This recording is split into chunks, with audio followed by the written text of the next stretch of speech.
If you already have a donor-advised fund, you know the drill. Minimum grants, management fees, clunky interfaces that make you feel like you're filing paperwork instead of doing good.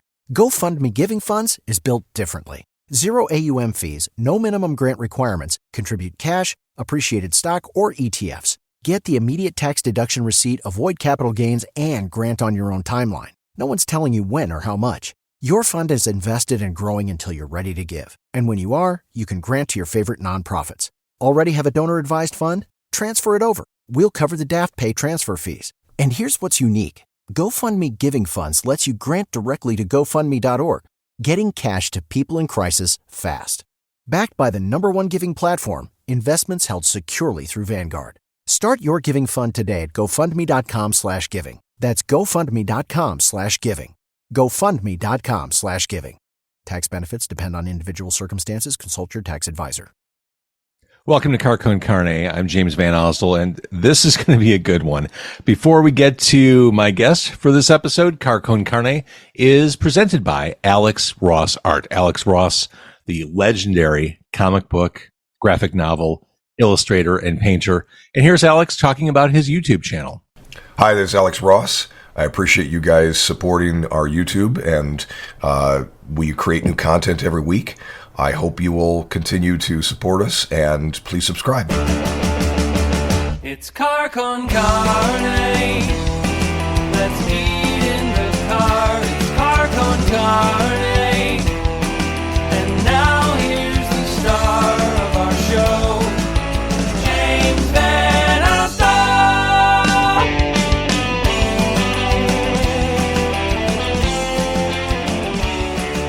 Car Con Carne is also sponsored by 90 Days in the 90s. It's a fiction book written by my friend Andy Fry, and the premise is time travel, specifically time travel back to the 1990s in Chicago, which, for those of us who lived through it, pretty magical time. Lots of stuff happening. The music scene was exploding.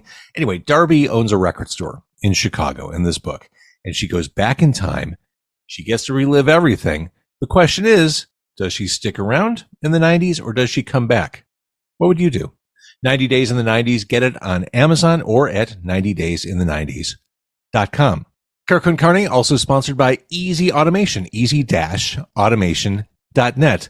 Does your home, office, play area need to become a smart home, smart office, smart play area?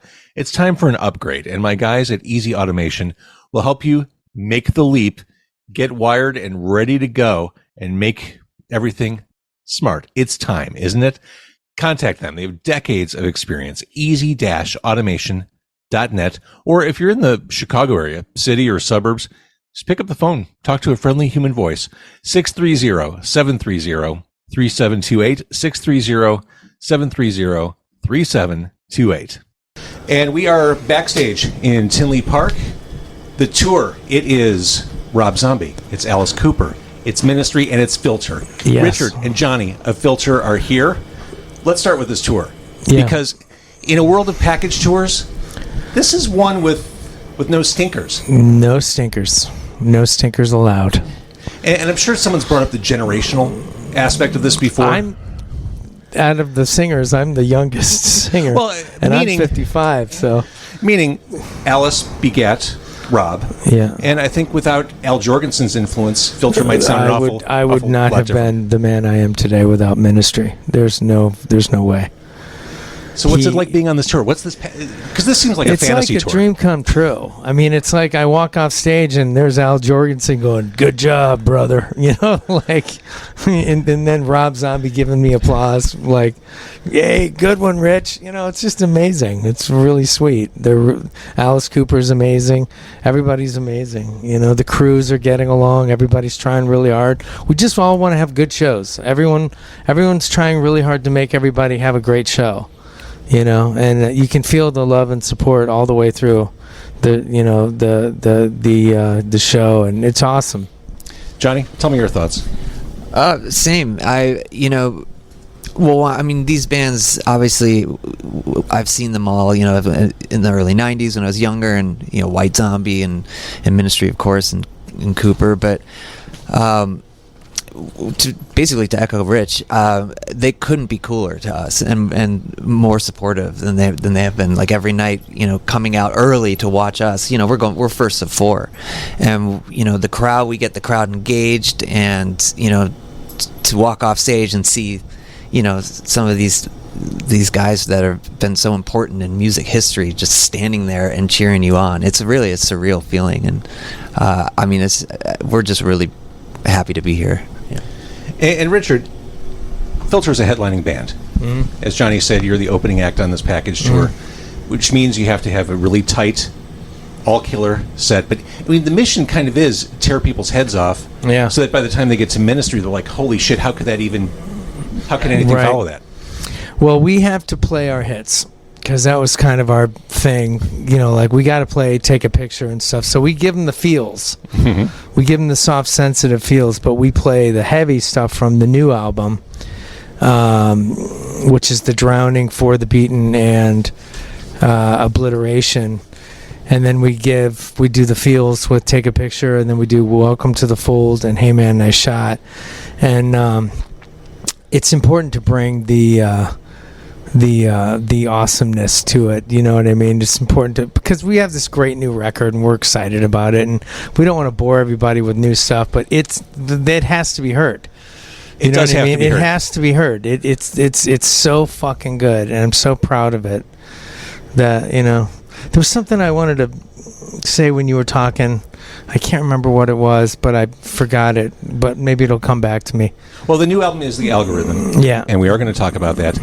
Jonny, real quick, talking about listening to music in the 90s, do you remember the first time you heard Short Bus? I do. Well, the first time I heard anything Filter was me and my friends. We were, I can't remember what year it was, but we went, something like that. We went opening night to see Demon Knight, the movie. And the first song that they hit you with in that film is Hey Man, Nice Shot. And I remember literally leaving the theater, going to Tower Records with my friends and buying the soundtrack. And I had no idea. And then, of course, Short Bus followed shortly after that, and I've been a fan ever since. And then, of course, in the early 2000s, hanging out with Richard and Brian Lee's gang as I was trying to get, with the Kill Hannah Boys, trying to get our career started. And so I have a long history with this guy and his music, and to be playing it, playing those iconic songs, Jurassic Hall, all that stuff. It's again, it's surreal. That's awesome. Speaking of the long history, Richard, before we talk about The Algorithm, which we must. Yes, we must. You and Trent Reznor have reconciled. Yeah, we reconciled, and I went to the reunion last year in Cleveland, and it was absolutely mind-blowing. He's like, you're singing you're singing Eraser, you're singing the backups on Sin and Wish and Gave Up. Then I need you to do Hey Man, Nice Shot. Then I need you, which is my song, that the reason why I left Nine Inch Nails is because I wrote Hey Man, Nice Shot and wanted to get a record deal of my own. And then he's like, you're singing the second verse to Head Like a Hole. So it was just unbelievable, and it was magical. And I recommend everybody go to YouTube and find that performance. And Ministry opened up for that, and that's when I told Al how much the Land of Rape and Honey meant to me, and changed my life. And yeah. Isn't it interesting though? And I found this, and I think we're of comparable age. Like, you get to a point, whether it's you or Trent or whomever, like the stuff that happened in the past just seems kind of silly. Life's too short. We were young people, and we were like angry and drunk, and and we were both drinking back then a lot, and I put all that stuff aside. I mean, he if I didn't know Trent Reznor, my life would have been completely different. Like, Trent took me on stage with Nine Inch Nails for 3 or 4 years, and then I left because I wanted to do Filter, but it worked out. Like, we're both happy. Our kids played together. Our like we both live in Southern California, so like we see each other, and we're buddies. We're buddies now, so it's awesome, and that's the way it should be. I think everybody should try and maintain their friendships over. I mean, I've known him since I was like 16. Right. And so yeah. It's like Keith and Mick. You want them to be friends, even when they fought. Like, you want them to be friends. Like, you know. I think it's kind of cool as I get older how people just kind of re-enter my orbit. I really kind of welcome that. Yeah. As time marches on. Yeah, I miss all my old friends. I got a lot of friends coming here to see the show in Tinley Park, and you know, it's going to be great to see them. So, what does it feel like for you rolling back into Chicago? Does it stir up? No, I love Chicago. Chicago is one of the greatest cities ever, and the people here are amazing. The food's amazing. The places are amazing. The buildings are amazing. The weather's amazing. You know, for 3 months. And no, it's fantastic. I miss Chicago, and I absolutely love this town. It's a fantastic place to. I lived here for 8 years. I love that you could smoke in bars and churches and in hospitals and stay out until 4 drinking. Yeah, you know, my alcoholism loved Chicago. Let's talk about the algorithm. Yeah. And we're all trying to find ways to beat the algorithm, or in this case, embrace the algorithm. Ironically, I've been listening to the album a lot since it came out, and I really like it. We're going to talk about it. I posted the video to Obliteration on my Facebook page. The only person who liked it was Filter, and I realized, oh my God, the algorithm kept this one down. It was like the most meta thing in the world. Like, no one actually saw this post. And you can tell when the only reason you were able to like it is because I tagged you to, like, no one saw it. It just went into that digital abyss. Wow, yeah. And this idea of having to game social media, I find absolutely maddening. And I'm guessing that contributed in some way, shape, or form to the name of the album. I mean, basically, you're giving your profits away to Facebook and Spotify, and you're buying ads, and you're participating that way to get your album heard. It's crazy. It's just it's bonkers. What? Or understanding, you know, the algorithm, the process of, well, you can't post it this time because certain people aren't going to do it, and you have to know how to work that for, you know, to push your own product that you want people to hear, and it's incredibly maddening. But then also, apparently, it can be very useful. But then the rules change. Yeah. And you have to keep up on that. You need a team. It's exhausting. And for somebody like myself, like I'm a little bit older, so like I'm not much of. Something just happened to me on Spotify. I opened up Spotify to my record, which I'm listening to because I love it, and it said artists you may be interested, Rob Zombie. So I hit Rob Zombie, and then all of a sudden it said on tour now, Rob Zombie, Alice Cooper Ministry, Filter. Tickets are available here.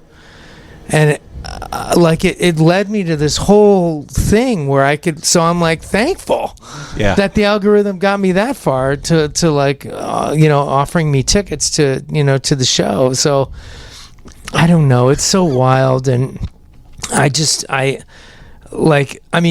is analog. What we're doing tonight is we're playing the songs from the stage to the audience, and we're saying to the audience, if you like it, go buy it. We signed a bunch of copies. It's at the merch table. We love you. We just want to get our music out there. You know what I mean? Like we're doing it the old school way of promoting, which is just being in front of human beings, playing our music as loud as we possibly can. You know, because all that other stuff, all the social media, all that other stuff.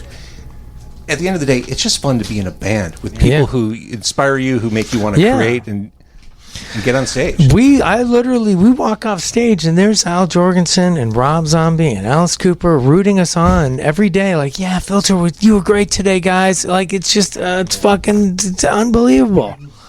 I mean, I remember seeing Alice Cooper on Phil Donahue when I was like 4. Do you have a favorite Alice song? What's that? A favorite Alice Cooper song? Yeah, School's Out. Yeah. There's no encore better. No, School's Out for Summer is like an anthem for people who hate school, and I'm one of those people that hated school. We mentioned the algorithm. We mentioned alcoholism. I mentioned obliteration. Let's start with that one. I used the word insidious earlier. The hook to this song, I cannot shake from my head. Sam Tenez and I know how to write a hook, and we worked really hard on that, and it just kind of came to us. But they were like, Rich, you can't deny that when we were writing the lyrics, they were like, you suffered horribly from alcoholism, and you should talk about that, because it's important for me to get the message out there that you can heal from this. You can actually be sober and recover. And so, like we talked about, I talk about alcoholism because I want people to know that they can actually get sober. Like, it's not a lot, 94% of us die of alcoholic death. But there's that 5% or 6% that can actually fight it and beat it. And those are the people I'm trying to help.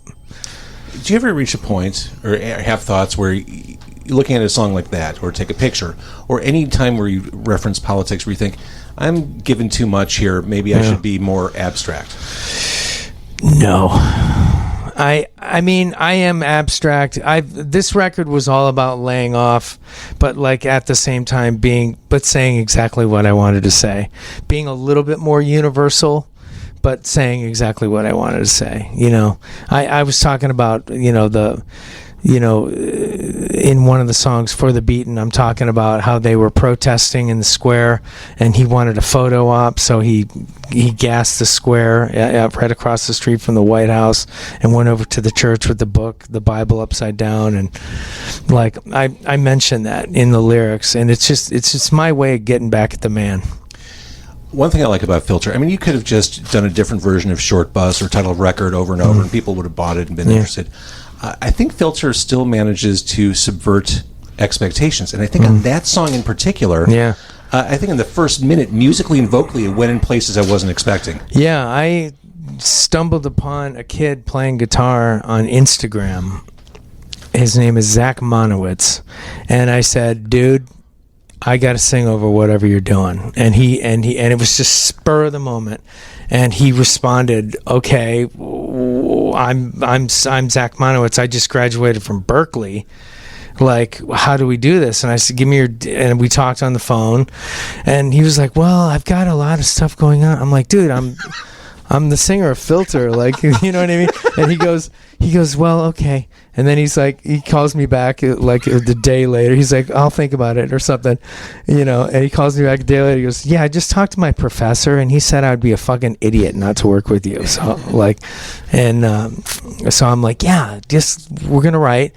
So he sent over 3 or 4 different parts, and I would arrange them in such a way that I could sing over it, and it made sense to me as a singer. So he gave me these 3 parts per song, and I would arrange them and sing them day of, the day I got them. It was so inspiring. And he did 3 songs on the record with me that way through Dropbox. I'm so glad I brought that up. Because what an amazing story. And what an amazing circumstance for that kid. And he, to this day, we didn't even meet each other until last year, until the NAMM show earlier this year. Like, he was like, I was like, wow, you're taller than I thought you'd be. You know what I mean? Like, he was a nebulous person in the ether that was supplying me music through the internet. This is an example of the internet being a force for good. It was, yeah. And to this day, like, I'm gonna call him up because he's a crazy guitar player, like, and I played it for Jonny, and Jonny was like, oh my god, this is crazy, we should do it. And then Jonny went back and replayed a lot of the guitars on those songs, just because we needed to get a cleaner signal, a more analog signal, beefing it up and adding stuff. Plus he played solos and stuff. Jonny really is all over this record. He did such an amazing job. Well, I sent him Face Down. I was like, I don't hear any guitar on this. And Johnny's like, oh, I do. Boom. Send it back. Well, let's talk about Face Down, because that has such a cool groove to it. Yeah. Yeah, it's called a triplet vibe, shuffle beat. Yeah, it's a shuffle. Can't be mad at a shuffle. Can't be mad at a shuffle. I'm a big fan, and this is, I think it's a lost art, and I've said this before, but I think album sequencing has kind of become a lost art. Just kind of taking a listener through that journey from that opening salvo to the end. I feel like this was a very mindful track arrangement. Absolutely. Yeah, I put it into a Logic session, and I arrange it so that I can hear what it sounds like going into each song. And I just put it in such a way that I was like, this is how I feel like it should be heard. And I really recommend that people listen to the record the first time straight through, because it really is awesome. Shuffle's fun when you know a record, but like this is how we intended it, and we wanted to come across this way. So. And speaking of grooves, be careful what you wish for has kind of a dance groove, more so than I think any other track on the album. Is this about the perils of celebrity? It is. So it's not easy being Richard Patrick sometimes. It is. I got some scary ass emails on a DM on Facebook, and the guy was saying just the most outrageous stuff about me and a lot of my friends who are celebrities, and it was awful what he was saying, and he was clearly crazy, like absolutely crazy, because you don't know what's going to happen. I mean, I was like trying to talk sense into this problem. Like, do you realize what you're saying, and are you talking to a professional about this? Are you seeing a professional, like, psychiatric person? And he's like, yeah, I see someone. I'm like, because this is really, really bonkers shit. It was really outrageous stuff, and it scared the shit out of me, and I felt bad for the guy, and I told him, like, you're hallucinating on all this stuff, and like, you know, things he wanted to do to us, and like, you know, crazy stuff. The internet's a terrible place. The algorithm kind of confronts a little bit of that too. I had a Trump supporter who's mad at me because I'm not down with Trump tell me that he was glad that my dad died. Oh my God. Yeah. So I've kind of laid off political posts because I'm tired of people talking about my father that way. And it's interesting. I realized years ago, and it took me a while to get here, but you expect people to play by the same rules you play by. Yeah. Whether it's, you know, the crazy stuff you got from that guy, and you realize I'm not having the same kind of conversation that this guy's having. We're coming from different parts of the cosmos on this. Yeah. It's stunning when you reach that point. You're like, some people just are on different planes altogether. Yeah. There is no intersection. There's some wild crazies out there, and look at them. I want to go back to a time where people are just crazy about Johnny's silken hair, where people are just driven to madness over that. Oh man! Hair, Johnny.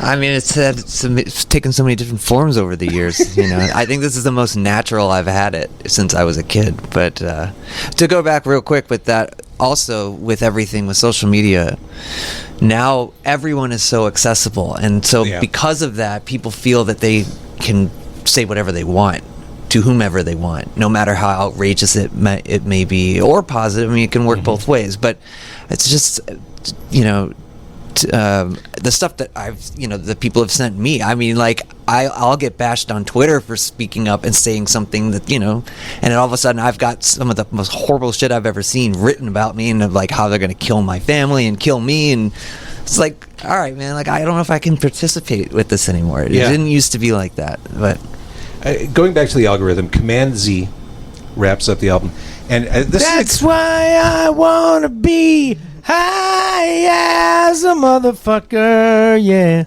You saved up all your fucks for this song. Yes. You just decided, I'm going to stockpile them, and when it gets to the end of the album, I'm going to let them all go. I thought to myself, what would 25-year-old Richie say in this scenario? And Richie would say, let's get high as a motherfucker. And the conceptual part of the record is that there's this astronaut, and he's been in space, and now he's coming back to the Earth, and it's completely blown up. That's why the video for Obliteration looks like that. Got it. That's why all the imagery is this astronaut kind of coming back. The cover now makes perfect sense. Yes. And at the end of realizing that he's back on Earth, he just realizes, you know what, I'm going to give up on my sobriety and I'm just going to get wasted. I'm just going to get fucked up. And that's how I feel sometimes, you know, like I get a case of the fuckets and I just want to like get wasted. And I can't because I'm a father and I've got responsibilities. But I remember that kid back in the day, those carefree years back when I was 24, getting wasted with Jonny back in the day, you know. Actually, I was like 33 and he was like 20 or something. But we used to party and, you know, just getting wasted, just getting stoned, getting drunk, getting whatever, you know. I love the song. It's also lyrically, Brian Leeskang added a lot to it. So that was from the album that didn't. Yeah. The Brian Leeskang record that didn't happen was called Rebus, and we got I got 4 songs with Brian. We did America and Thoughts and Prayers, which were singles that I released, and then there's Summer Child and Command Z, and he helped me tremendously with the lyrics on those songs. He's a great lyricist. So Summer Child almost has, and you may disagree, to me it sounds like it has a big anthemic 80s kind of feel to it. I would say 70s. Okay. Yeah, it has a Army of Anyone quality to it. It was written during the session with Brian, but it felt like an Army of Anyone song. So I literally reached out to the DeLeo brothers, who never responded for some reason. And then I reached out to Ray and I said, Ray, I'll send you the tracks again over the internet. You play drums on it, and I'll try and get Bob and Dean to come in and play on, and we'll release it as an Army of Anyone song. Maybe re-release the Army of Anyone record with this, and that didn't happen because they just didn't come back to me. They I guess they were too busy being on tour or whatever with Stone Temple Pilots. But I got Ray on it. So you got half of Army of Anyone playing a Filter song. That makes sense. Yeah. But it could have been an Army of Anyone song for sure. All right. So Filter, I mean, by the time people see and hear this, they'll have missed you, but we'll see you again. And we'll see you for a longer set. We want to come back and do our own headlining Hell yes. show for sure. I don't know when it's going to be, but yeah, we want to come back to Chi-Town and play a nice club, a nice House of Blues type scenario. Awesome. Yeah. And again, the algorithm is out. It's awesome. It was worth the wait. Thank you for emerging from the Filter cave. You with got it. With 7 years and counting. That's Yeah. amazing. All right. Break a leg tonight. Jonny, Richard, thank you. Thank you, guys. Some days call for some oomph to amplify your everyday look. Like when you want the look of false lashes without the extra effort. Reach for Thrive Causemetics Liquid Lash Volumizer Mascara. Or when you want all eyes on your smile, keep Empower Gloss Ultra Glossy Lip Serum in your bag. It's a burst of 24-hour hydration that smooths like a serum, shines like a gloss, and can be worn sheer or layered. You'll also look and feel your best with Thrive Causemetics. Plus, every product is 100% vegan, cruelty-free, and made with clean, skin-loving ingredients that work with your skin, not against it. And for every product purchased, Thrive Causemetics donates to help communities thrive. So every time you use your favorite Thrive Causemetics product, you're helping communities you care about too. Amplify your everyday. Go to thrivecosmetics.com/shine26 for an exclusive offer of 20% off your first order. That's Thrive Cosmetics, CAUSEMETICS.com/shine26.